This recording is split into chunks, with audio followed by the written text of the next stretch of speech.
I can already tell you right now, this is by far the craziest electronic pull that we've had at a Goodwill in the past. Starting with this Ninja coffee maker. I think it's a coffee and an iced coffee maker. Anyway, I was reluctant to buy it. As I look back on the footage, I still don't know. Should I have at the very least tested it out? Would you have bought this? Does this sell well in your store? Let me know. As you can see, Goodwill was not lacking on appliances that day, but little did I know, ahead lied a whole bunch of awesome electronic tech finds, starting with this one. These Amazon products sell very well for me, and even though this was a little bit higher than what I typically want to buy some tech items at, because of the condition, I went ahead and rolled the dice with it. Same thing with this brand right here. Now, historically, this brand has always sold well, and admittedly, here I put it in the basket. However, I wind up putting it back only because it was still more so geared towards like RGBA and no HDMI or other type of audio inputs. So far, I'm feeling good about everything that I'm finding. However, this is where you start to get excited because you're finding too many good items. And for me, I do have a knack to really feel like, oh man, everything I'm finding is a high ticket item. Put it in my basket. It's all going to sell. And so at some point I do get grounded and I start to think my process through, but definitely not in this moment. This was one of the finds where I really didn't think to want to buy it to resell. This would be more of like a nice gift to be able to give during the holiday season. Here's another one. People online seem to do very well selling these type of calculators of all different variations. I don't know much. And so even though it's in front of me, I end up putting it back.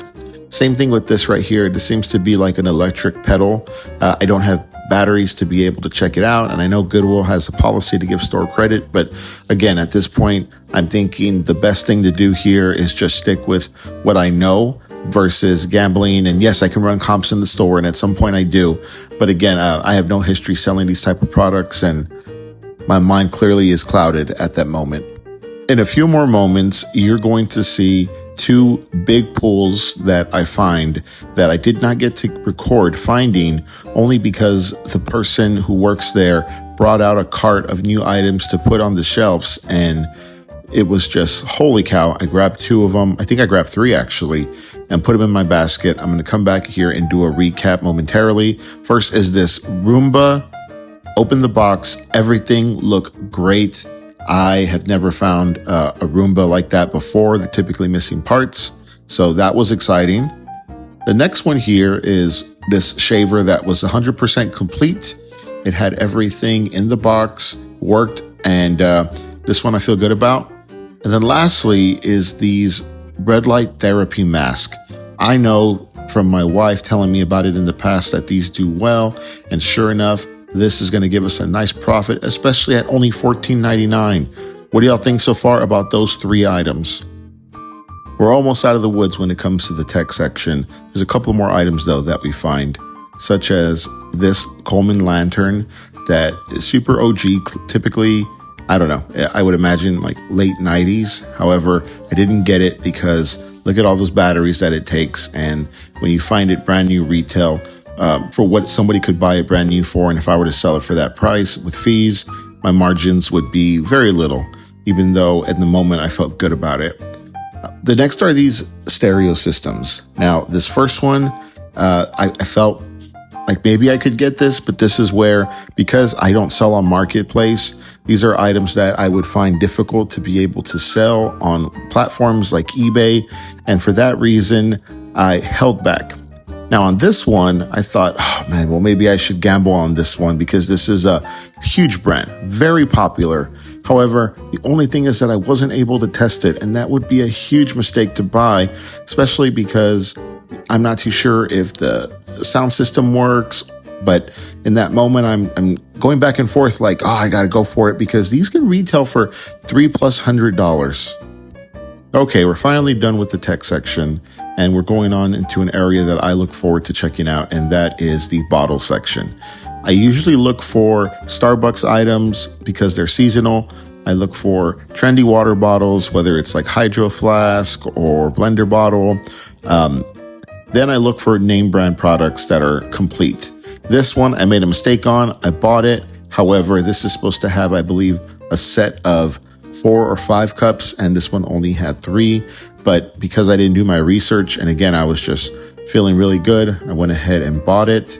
I'm going to try and see if I can sell them individually. However, I'm not optimistic about that. Same thing with these Starbucks things. That version bottle right there would do well, but it was all scratched up, and I don't know if the camera could actually see that. Same thing with those Brita bottles. Plastic. People aren't too fond of plastic these days, so those type of water bottles really don't sell very well. You want to stick with glass. You want to stick with stainless steel. These are big ROIs, and they don't take up too much space in your area. But again, everyone's area is different, so I digress there. Here is the major find that I put back. Look at this Cinderella Castle. I know, I feel like I should have bought it. Looking at it again, the stickers, everything was pretty much intact. Probably could have got a pretty penny on that. I don't know. I just felt like my cart was full in that moment. I had all of these different things, and at this point, I'm the guy buying out Goodwill. I don't know. Mentally, I just felt like that was the wrong thing to do, and so I put it back. And I regret putting it back because it was an opportunity for me to be able to probably make a good sizable margin. But I'm hoping that some parent found it for their kid and it brings them complete joy. Or maybe a reseller got it. Who knows? Next one is this Athletic Greens, what would you call it? Container, probably for the powder itself. I bet this would have sold very well. It's super good condition. However, again, I have too many things in my cart. And we finish up here with the bags, going through everything, trying to find something.